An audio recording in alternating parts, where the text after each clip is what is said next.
చెందిన వారమై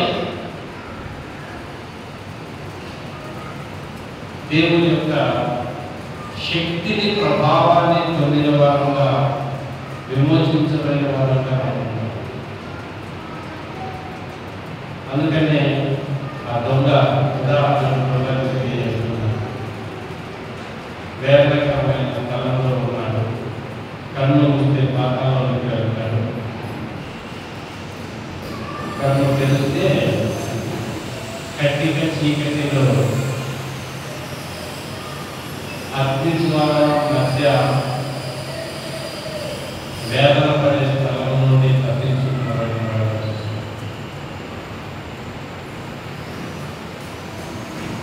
విడబడుతున్న వాడు క్షణంలో పాతాళానికి వెళ్ళవలసిన వాడు పరదేశంలోకి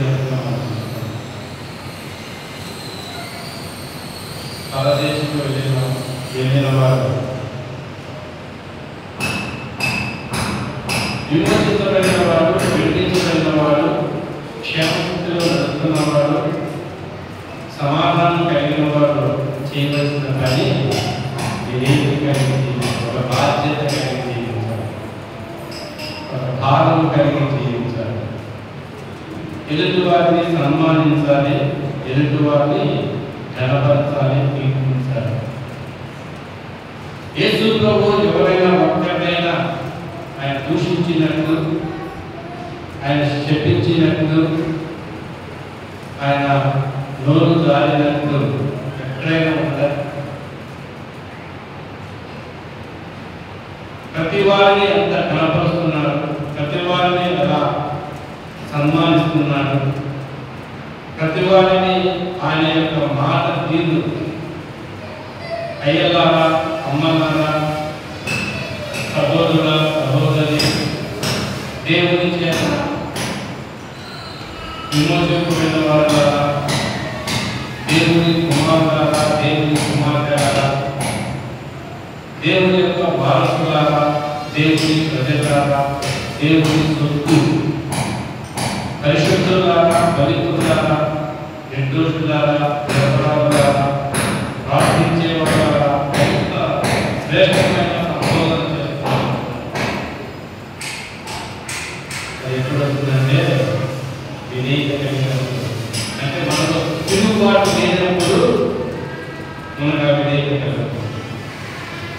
ఆయన అంత శ్రమ పడుతున్నాం, అంత కష్టపడుతున్నాం, అంత వేదన పడుతున్నాం, అంత బాధపడుతున్నాం, అప్పుడు కూడా తన బాధ్యతను తాను ఎంతగానో నెరవేర్చుకోవాలి. ఇందులో నిందాలి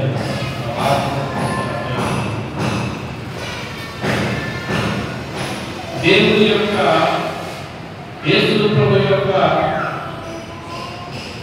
మనసును ఎరిగిన వాడు, యేసు ప్రభు యొక్క హృదయ స్పందనను తెలుసుకున్న యోహానుకు అభయపడ్డాడు. దేవుని యొక్క హృదయాన్ని, దేవుని యొక్క మనసును, దేవుని యొక్క మాటను, ఆ మాటను ప్రకారంగా జీవించే వారికి దేవుడు బాధ్యత అప్పగిస్తాడు. ఆయన పనిని అప్పగిస్తాడు. ఆ పనిలో అవమానమున్నా, నిందున్నా, పేదలున్నా, పునీకారులున్నా, ఏమున్నా వాటన్నింటినీ ప్రోత్సహిస్తాడు. ఇచ్చిన పని ప్రాముఖ్యం, ఇచ్చిన పనిని చేయడం ముఖ్యం. ఆయన సంకల్పం కలిగిన వారే దేవుని మాట హృదయంలో నింపుకొని వారి ప్రకారం జీవించేవారుగా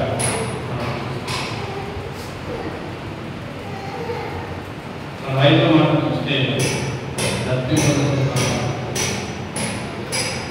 దాహం తనకి ఎప్పుడు దాహం కలుగుతుంది?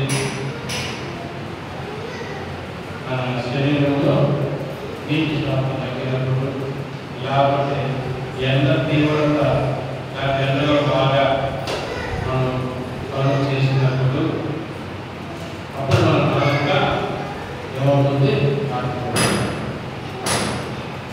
అప్పుడు మనకు నీరు తాగాలి, దాహం కావాలి అనేది మనం చూస్తున్నాం. కానీ ప్రభు దాహం. కానీ యేసు ప్రభు దాహం అంటే ఆయన ఎవరు అసలు? యేసు ప్రభు నేను జీవజలము అన్నాడు. ఆయన జీవజలం. జీవజలముకే దాహం వేసిందంటే ఇంకా ఆలోచన చేయండి.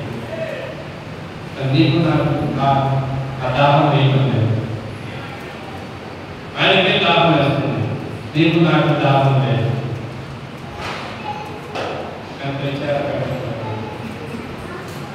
నాకు దాహం అంటున్నాడు. మేఘముల మీద నీటిని ఉంచినవాడు, సముద్రంలో నీటిని ఉంచినవాడు,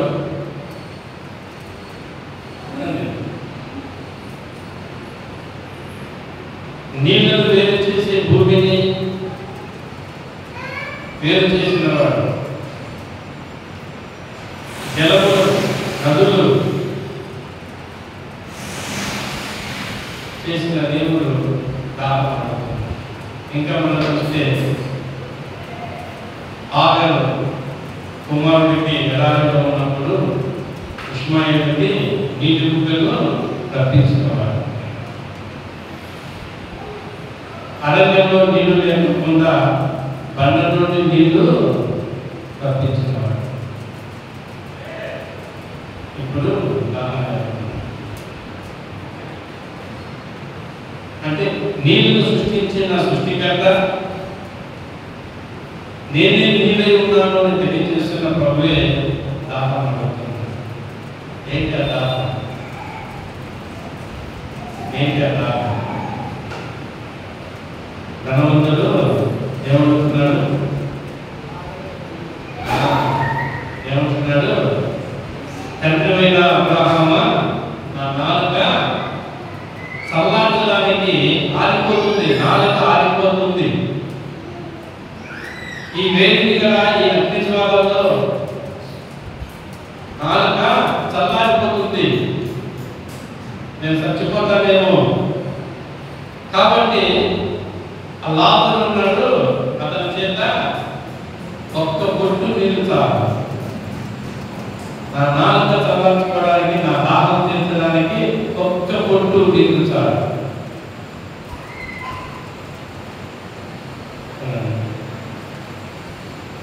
ఏంటి దాహం? ఆత్మల దాహం. దేవుడు సృష్టించిన మానవుడు దేవుని ఆత్మ కలిగిన వాడు, దేవుని జీవం కలిగిన వాడు అలా నశించిపోవడం ఆయనకి ఇష్టం లేదు. కాబట్టి వారు పరలోకంలో పరదేశంలో దేవుడు రాజ్యంలో ఉండాలని నేను తప్పికొచ్చుకున్నాను.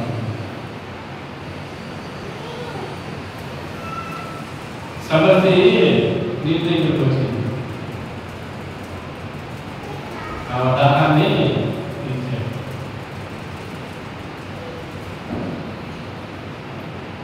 మన దాహాన్ని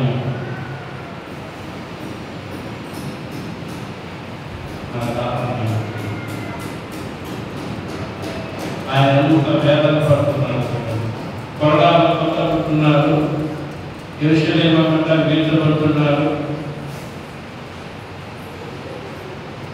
కోర్టు చుట్టూ తిప్పుతూ ఉన్నారు. ఈ కోర్టు కాబట్టి అక్కడ, ఆ దేశం అక్కడ ఇక్కడ తిప్పుతున్నారు, కొట్టున్నారు, అవమానపడుతున్నారు. దేహం అంతా నలిగిపోతుంది, ఆహారం లేదు, నీళ్ళు లేవు. చివరికి ఆ యెరూషలేము వీధులలో ఆ భారమైన శిలువను భరిస్తూ, సహిస్తూ, మోస్తూ ఆయన కలవరి కొండకి వెళ్ళి కాలు చేతులకు 3 వైపులతో చీరలు బిగించి తల మీద బలకిరీటం పెట్టి రక్తము నీరు కాల్చబడినప్పుడు ఆయన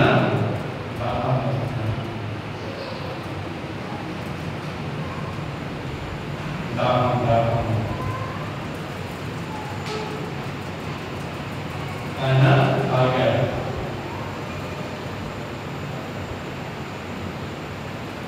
దొంగ మార్గం, జీవజలం. నీకు నాకు పక్కన వారి గురించి దాహం కలుగుతుందా, ద్వేషం కలుగుతుందా? ఇంటిలో ఉన్న వారి గురించి దాహం కలుగుతుందా, ద్వేషం కలుగుతుందా? మన కుమారుడు కుమార్తె గురించి దాహం కలుగుతుందా, ద్వేషం కలుగుతుందా? అంటే వారి గురించి ప్రార్థన లేదు, వారి గురించి విమోచించడానికి మార్గం లేదు, వారి పట్ల శ్రద్ధ లేదు. అందుకని ప్రభువు మార్గంగా జీవోద్యోగ పూర్తయిన ప్రభువు రానుంటున్నానంటే ఆ భారాన్ని తెలియజేస్తున్నాను. కారణం చూస్తే అందులో సమాప్తమైంది కాబట్టి సమాప్తం విజయం. సమాప్తం అంటే విజయం. కార్యము సంపూర్ణంగా చేసి, కార్యము సంపూర్ణంగా నెరవేర్చి విజయోత్సవంతో రావడం అనేది ఎంత గొప్ప. చూడండి, ఆ పనిని ముగించుకోవడం ఎంత గొప్ప. మనం చూసాం, 10th క్లాస్ పిల్లలు, 10th పిల్లలు సంవత్సరం అంతా చదివి ఎగ్జామ్ రాయడానికి ఎలా ఉంటుంది, ఎంతో ఆనందంగా ఆ తరగతి గురించి వారికి ఆలోచన లేకుండా అది సంపూర్ణంగా నెరవేర్చాము. ఒక పని పట్ల ఎంత విజయ పదంలోనికి నడవాలి అనేది దేవుడు తెలియజేస్తున్నారు. దాన్ని సంపూర్ణంగా నెరవేర్చాలి. యోహాను సువార్తలో మనం చూస్తే తండ్రి చిత్తము సంపూర్ణంగా నెరవేర్చడానికి నేను పరలోకంలో నుండి భూలోకానికి దిగి వచ్చాను. తండ్రి చిత్తం ఏమై ఉన్నదో దాన్ని సంపూర్ణంగా నెరవేర్చడానికి నేను పరలోకంలో నుండి భూలోకానికి వచ్చాను. ఆ పని నాకు ఆహారం, ఆ పని నాకు నీరు. దేవుడి చిత్తాన్ని సంపూర్ణంగా నెరవేర్చడానికి మనకు ఆహారం కాదు, పానీయం కాదు.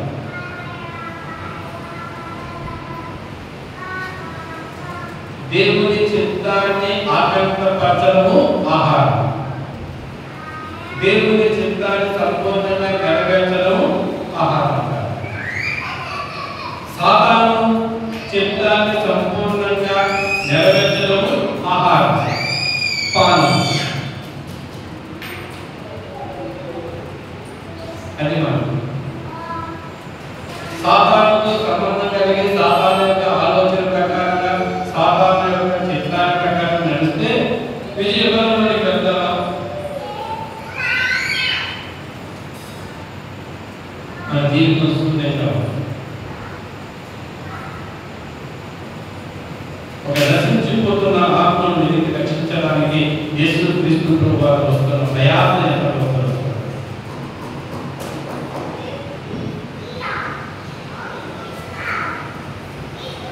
జక్కయ్య అందరూ ఏమంటున్నాడు? పాపి అయిన జక్కయ్య అంటున్నాడు. పాపి అయిన జక్కయ్య. ప్రజలందరూ త్రోసివేశారు, ప్రజలందరూ నిందిస్తున్నారు, ప్రజలందరూ తునీకరిస్తున్నారు. కానీ యేసు ప్రభువు ఏమంటున్నాడు? పరిశుద్ధుడు. యేసు ప్రభువు ఒక్కడే జక్కయ్యను పరిశుద్ధుడు అంటున్నాడు. ప్రజలందరూ నిందించినా కానీ యేసు ప్రభు ఒక్కడు పరిశుద్ధుడు అంటున్నాడు. ప్రజలందరూ నిందించినా యేసు ప్రభు అంటున్నాడు, వారి నిందకు నా హృదయం బద్ధమైందన్నాడు. మన హృదయం బద్ధమవుతుంది. నిందించేవారు నిందిస్తూ ఉంటే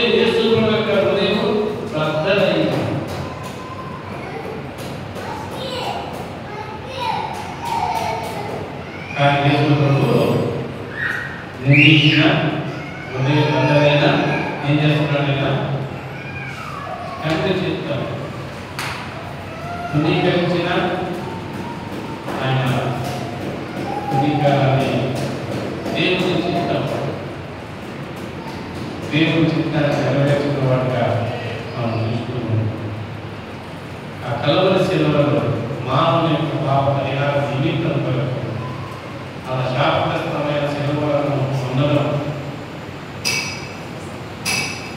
ఆ పనిని పునరుద్ధరించడము, ఆ విజయ పదంలోనికి ఆయన తిరిగి లేచి మనం లేఖన ప్రకారంగా చూస్తే యేసు ప్రభు లేఖన ప్రకారంగా చనిపోయేదు. లేఖన ప్రకారంగా ఈ దినం ఆయన చనిపోయాడు. శిక్ష మొత్తము సంపూర్ణంగా నెరవేర్చబడ్డాడు. ధర్మశాస్త్రాన్ని సంపూర్ణంగా నెరవేర్చిన వాడుగా చూస్తున్నాడు. ధర్మశాస్త్రంలో దేవుడు రాసిన ప్రకారముగా మానవుడు ఏ తప్పిదము చేస్తే ఆ తప్పిదముకు శిక్ష ఏ విధంగా అనుభవించి వస్తుందో ఆ శిక్షను ఒక్కడే అనుభవించాడు. పాపంలో నుండి మానవుని విడిపించడానికి విజయ వీరుడిగా మరణాన్ని, మరణపు ముళ్ళుని సవాలు చేసి మరణం పైన విజయాన్ని, సావు మీద, సమాధి మీద విజయంతో కలిగిన విజయ వీరుడుగా, జయశీలుడుగా ఆయన విజయాన్ని జయించాడు.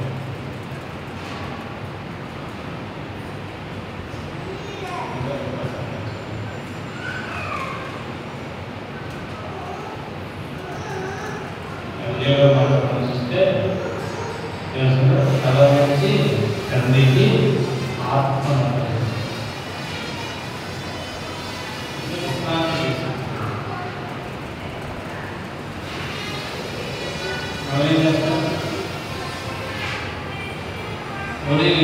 లేచిన ఉద్యోగస్తులకు పరివారానికి ఎన్ని గంటలకనే కూర్చునేది ఆ టైంలో మనం చెప్పకపోయినా కానీ మన మనసు, మన దేహం, మన ఆలోచనలు పరుగు తీస్తూ ఉంటాయి. ఆహారం మీద శ్రద్ధ ఉండదు, వస్త్రాల మీద శ్రద్ధ ఉండదు, కుటుంబం మీద శ్రద్ధ ఉండదు, పిల్లల మీద శ్రద్ధ ఉండదు. కానీ ఆ పని మీద శ్రద్ధ కలిగి, వినయం కలిగి ఆరాటం, పోరాటంతో పరుగు తీస్తారు. అక్కడ టేబుల్ పని చేసుకొని అది తిరిగి ఇంటికి రాగానే ఏం చేస్తాం? ఎంత పనైనా ఉంది ఏం చేస్తామో పని అంతా ఆపి కొద్దిగా విశ్రాంతి తీసుకుంటాం. ఎందుకు? పని చేసేస్తాం. మనకి ఇచ్చిన పని అన్నమాట సంపూర్ణంగా నెరవేర్చాం కాబట్టి ఇప్పుడు మనం విశ్రాంతిలోకి వెళ్తున్నాం. అలాగనే యేసుక్రీస్తు వారు దేవుని చిత్తాన్ని సంపూర్ణంగా పాతాళంలో ఉన్న మనిషి, పాతాళంలో పోయినవాడు, ప్రమాదంలో పోయినవాడు, అగ్నిగంధంలో పోయినవాడు, దేవుడి నుండి వేరైన వారిని అందరినీ రక్షించాలని రక్షణ మార్గం సిద్ధపరిచి కోరుకున్న వారికి కోరుకున్నట్లుగా రక్షణను సిద్ధపరిచి తండ్రికి ఆత్మ ఏకమేసి అంటే అందరూ తినాలి. ఇదిగో దేవుడు చేసిన గొప్ప పనిని మీ కొరకు నేను ఏ విధంగా కలవరి సేవలో శ్రమపడాలో, వేదపడాలో వాటన్నిటిని నేను అనుభవించాను. మైలో ఏ విధంగా కరిగిపోతున్నానో మీ నీటితో నేను అలా కరిగిపోయాను. నా యందు విశ్వాసం ఉంచువాడు అందరికీ నిత్య జీవము నిత్యము జీవించేవాడు. కలిగడ వచ్చిందో మనం చూస్తే కలిగడ అదే మాట్లాడుతున్నాడు.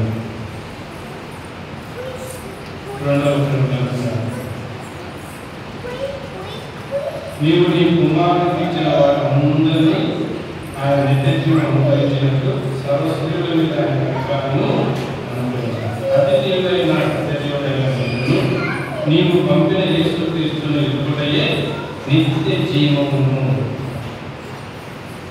యేసుక్రీస్తులో నిత్య జీవము, నిత్య జీవము. ఈ నిత్య జీవమును మనము పొందితే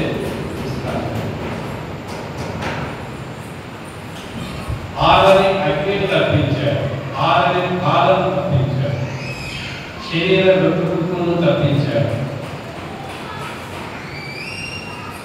ఇక మనము ఇన్ని తప్పించిన ప్రభువులు మనం ఏం చేస్తాం? ఆరోగ్యం ముఖ్యమా, డబ్బు ముఖ్యమా? ఆరోగ్యం ముఖ్యమా, ఫలాలు ముఖ్యమా? ఆరోగ్యం.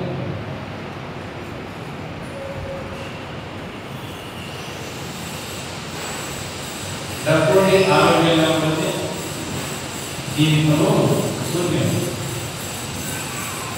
ఆరోగ్యం ఉండి డబ్బు లేకపోతే ఆనందం. చూసా దేవుడు చెప్తున్నాడు, డబ్బు ఉండి ఆరోగ్యం లేకపోతే ఆనందం ఉంటుందా, సంతోషం ఉంటుందా? డబ్బు లేకుండా ఆరోగ్యం ఉంటే ఆనందంగా ఉంటుంది.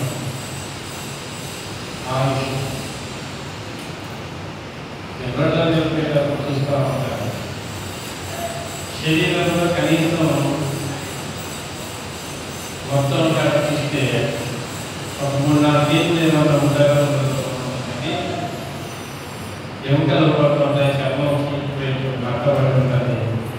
కానీ వాళ్ళు ఏముంది చూసారు ఎంత గొప్ప. ఆ ప్రాణం ఉండడం వల్ల వాడి శరీరం అలా ఉన్నా, వాడి చర్మం అలా ఉన్నా, వాడి ఎముకలు అలా ఉన్నా, కానీ ఆ ప్రాణం అంత విలువైన వాడు జీవిస్తూ ఉన్నాడు. కొంతమంది బాగా పుష్టిగా ఉంటారు, అందుకని దేవుడు విశ్వపడుతుంది. ఇప్పుడు మనకి ఆయన ఇచ్చాడు, ఆయుష్ ఇచ్చాడు, ఆరోగ్యం ఇచ్చాడు, ఆనందంగా పనిచేయండి. ఎలా పనిచేస్తుంటే తల నుంచి పనిచేయండి. తల ఎత్తిగా తల నుంచి పనిచేయడం. నీకు నాకు దేవుని సంఘం, దేవుని పని అనుగ్రహించాడంటే మన జీవితం చాలా గొప్ప గొప్ప జీవితం, ఎంతో విలువైన జీవితం. మన శక్తిని, మన బలాన్ని, మన జ్ఞానాన్ని, దేవుడు ఇచ్చిన కృపావరములను మనం చాలా సులభంగా చూస్తాం, అల్పంగా ఇస్తున్నాం, అవిధేయులుగా ఉంటున్నాం, అపరాధంగా ఉంటున్నాం.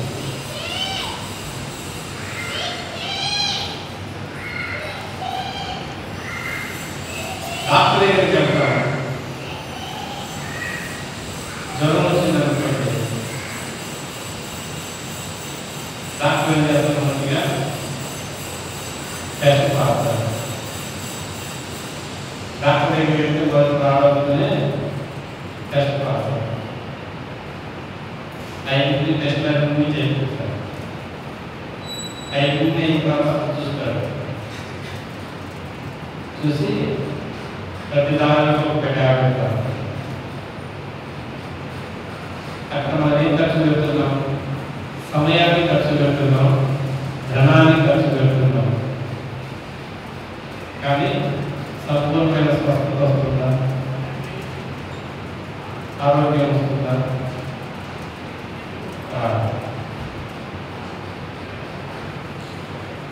విశ్వాసయుతమైన ప్రార్థన రోగిని స్వస్థపరుస్తుంది. విశ్వాసంతో నువ్వు ప్రార్థన చేస్తే నీకు నాకు ఉన్న రోగాన్ని స్వస్థపరుస్తున్నాడు. మోకరించి ప్రార్థన చేస్తే దేవుడు స్వస్థత ఇస్తున్నాడు. స్వస్థత అధికారం నీకు నాకు దేవుడు అనుగ్రహించాడు. ఎంత గొప్పదనం! ఆ శక్తిని ఉపయోగించుకోలేకపోతున్నాం, ఆ బలాన్ని ఉపయోగించుకోలేకపోతున్నాం, ఆ ప్రార్థనను ఉపయోగించుకోలేకపోతున్నాం. ఎక్కడికో వెళ్ళాల్సిన అవసరం లేదు. 38 సంవత్సరాల కోనేటిలో పెడుతున్నాడు కానీ మనకి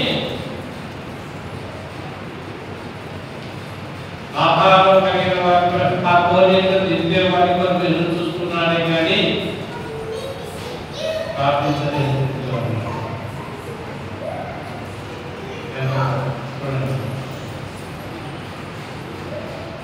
శృంగార దేవాలయం దగ్గరికి సిద్ధపరిచి ఎత్తుకొని వచ్చి గంట మీద కూర్చోబెడుతున్నారు కానీ స్వస్థపరచలేకపోతున్నారు. ఎందుకు? ఆ శక్తి ఎంత గ్రహించలేకపోతున్నారు. దేవాలయంలోకి వెళ్తున్నారు, వస్తున్నారు, ప్రార్థిస్తున్నారు, ఆరాధిస్తున్నారు, చేస్తున్నారు కానీ ఆ కుంటుమల నుంచి ఎవరు కనిపించబడతారు. వారి జీవితం ఎలా ఉందంటే నామకార్థమైన ప్రతి జీవితంలో ఉన్నారు. దేవుని సన్నిధికి వస్తున్నారు, పోతున్నారు, ఆరాధిస్తున్నారు, వస్తున్నారు, పోతున్నారు. కానీ పేతురు యోహానులు దేవాలయంలోకి వెళ్తూ ఉన్నారు, చూశారు. దేవుని నామం, దేవుని ఇచ్చిన ఆ గొప్ప శక్తిని ఉపయోగించారు. వాళ్ళు లేచి గంతు లేచి దేవుని సన్నిధికి వెళ్ళి స్తుతించుచు ఆరాధించారు. ఆ వేదన, ఆ బాధన, ఆ అవమానం, ఆ నిందన వాటన్నిటి నుండి కలిగింది, విముక్తి కలిగింది, విశ్రాంతి పొందాడు. దేవుని ఆరాధించాలని మరి నీవు నేను దేవుడు ఇచ్చిన గొప్ప ధన్యత.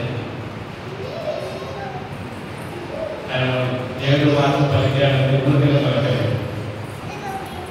నీకు నాకు మాటగా, నీవు నేను ప్రార్థికలుగా, నీవు నేను దేవుడికి సంతోషంగా కలిగేవాడిగా, దేవుడికి ఇష్టముగా జీవించడానికి అంత శ్రమ పడుతున్నా, అంత వేదన పడుతున్నా, ఆ మన్నుడి ఎండలో ఆయన శరీరం కాలిపోతున్నా కానీ, రక్తం కాల్చబడుతున్నా, నీరు కాలుతున్నా, దెబ్బలు ఉన్నా, శిక్ష అనుభవిస్తున్నా కానీ ఆయన భక్తులు ఏమనుకున్నాడు? ఎవరైనా దోషులు అందరినీ క్షమించు. క్షమించబడిన వాడు విమోచించబడతాడు. నువ్వు ఏ తప్పులో ఉన్నావో, ఏ బాధలో, ఏ పాపం చేస్తున్నావు, ఏం చేస్తున్నావో దాని గురించి వారికి తెలియజేసినప్పుడు, దాని గురించి నువ్వు ప్రార్థన చేసినప్పుడు ఆ క్షమాపణ వారికి కలుగుతుంది. వాడు కలిగినప్పుడు విమోచించబడతాడు. విమోచించబడిన వాడు విధేయుడు అవుతాడు. విధేయుడైనప్పుడు లోక సంబంధమైన వాటిని విడిచిపెట్టి దైవ చిత్తం కొరకు నిలిచేవాడిగా ఉంటాడు. దేవుని చిత్తం ఏమై ఉన్నదో దాన్ని నెరవేర్చడానికి పరలోకం వైపు చూస్తూ జీవిస్తావు. నీ ఆహారం, నీ పానం ఏమిటంటే నశించుకుంటున్న ఆత్మలను రక్షించడానికి నీవు దాహం కలిగిన వాడిగా ఉంటావు. ఎప్పుడైతే ఆత్మలు రక్షించబడతాయో అప్పుడు విజయపదంలోకి నడిచిన వాడిగా ఉంటావు. దేవుని చిత్తాన్ని సంపూర్ణంగా నెరవేర్చి నీవు పరలోకంలో చేరతావు.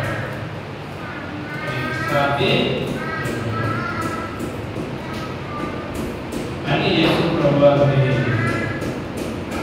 విశ్రాంతికి వెళ్ళే ముందు మనకు కావాల్సిన పని ఆత్మ రక్షించామా, ఒక ఆత్మ పోగొట్టుకున్నామా.